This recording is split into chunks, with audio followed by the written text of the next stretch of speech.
Taiwan may not be known as a premier producer of wines and spirits, but London-based Taiwan sommelier Leona di Pasquale is hoping to help change that. Now, in this week's edition of Taiwan Talk, Di Pasquale talks about what sparked her interest in wines and why she thinks Taiwan has a chance to make its mark on the global wines and spirits industry. Like many of us who are growing in Taiwan, I had really zero contact with alcohol, when I was young. And so it really all kickstart when I was working as a PR. During that time, it took me about 6 months or so for me to, finally fall in love with wine. I got really hooked during one of the work event. So at that time, there was one wine we call Gewürztraminer. So it's a grape variety that has got its German origin. And so what happened is when I tried that wine, all of a sudden, what I didn't like about wine disappeared. I could relate to those aromas such as lychees, such as roses. So that really kickstarted my curiosity. And then since then, from that glass of wine, everything really changed, and including my career path. Because initially, what I really wanted to do for my own career was to working in the tourism industry. Okay, so Taiwan, in the last 10 years, I suppose, has been able to develop its own stable of high-end wines and spirits. Can you tell us what factors kick-started that journey for the island? I think one of the key timeline is really when we joined the WTO back in 2002. Okay, this is really a key moment in Taiwanese wine and spirits history, because before that, Taiwan actually had 80 years of alcohol monopoly, and that started from 1922 during the Japanese rule. Okay, and that has been inherited afterward, and then it has been 80 years when the Taiwanese couldn't make their own wine, and or everything about the production, the delivery, or even the sales of all local alcoholic beverage was very strictly controlled and regulated by the government. So basically, we kind of lost 80 years of, winemaking.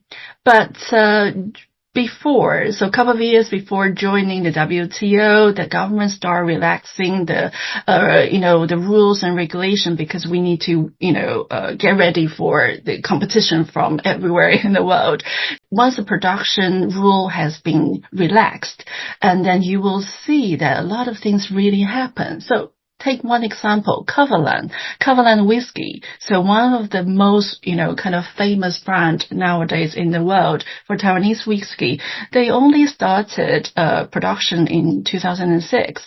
So it has to be noted that Taiwan has a kind of a very old history, but very young renaissance of the wine and spirits making, and all because of that historical reason for monopoly. And so I think that's one of the key factors. And after that, since the beginning, I think the late 20th century and in the beginning of the 21st century, we see a lot of people going to Europe, for example, in France, to learn about winemaking. So, and then all those front runners of nowadays we call the wine experts. We actually, they actually bring in a lot of European winemaking skills and influences, and really tackle into the time when we are able to start making, produce wine privately and then commercially. Can you tell us what you think would get the international community interested in Taiwan wines and spirits? I mean, at the moment, the Taiwan story is about tech and semiconductors, and there's very little other than Kavalan that makes it into play. What would change this?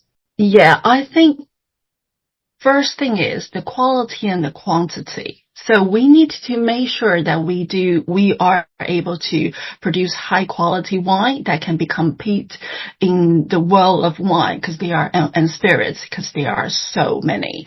And as I said, we are so new in this kind of, in the wine and spirits world. And so quality, if we need to really focus on that. So we have high quality products, and then after that we need to have quantity. Okay, because we can always sell, our own wine, be proud of our own, wine and spirits, but if it's only sold locally because of lack of quantity, then, we cannot even tell the story because we just don't have it. And the second thing I think is really important is in this, especially the marketing world, and social media is so important. So storytelling is extremely important. But luckily in Taiwan, we have a lot of it. We have a lot of story. So examples, because I'm also a freelance wine journalist. So for the last 2 years, I've been pitching the Taiwanese wine story, to international medias. Everyone thinks we have fantastic stories, but all the editors and publishers, they say, where can we find the wine? And well, the answer is in Taiwan. Only in Taiwan. So fine, we have the quality, we have the quantity, and we have great story, but then we need to be able to, the third thing is to be really proactive to showcase what we can do, and then go outside and tell our story to show the quality and have the quantity of the wine that we can be ready to present it to the international community. And I think many of us sometimes we feel that we are so good, but then our personalities, we've been educated to be very humble. We don't shout out about how good we can be.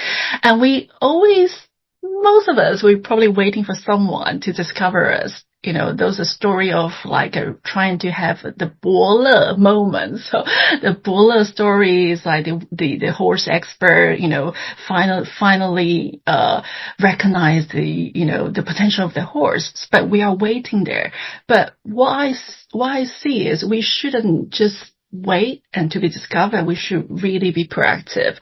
I have probably a very good example that I get from interviewing different producers in the world. And one of the recent examples that I remember is the Japanese wine.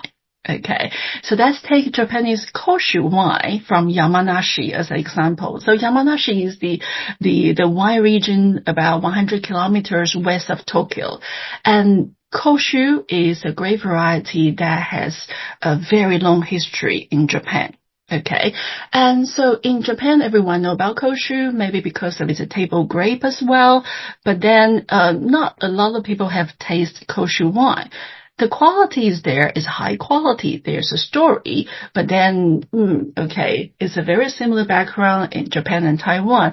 We are historically like high spirits, high alcohol level spirits. So in Japan, they have sake as well. But in any case, so the Koshu wine back in about 15 years ago, the producers in Yamanashi, about 10 of them, they started to think, how can we make Koshu wine, become popular and internationally and domestically. So what they did is they grouped together and formed a Koshu of Japan Association.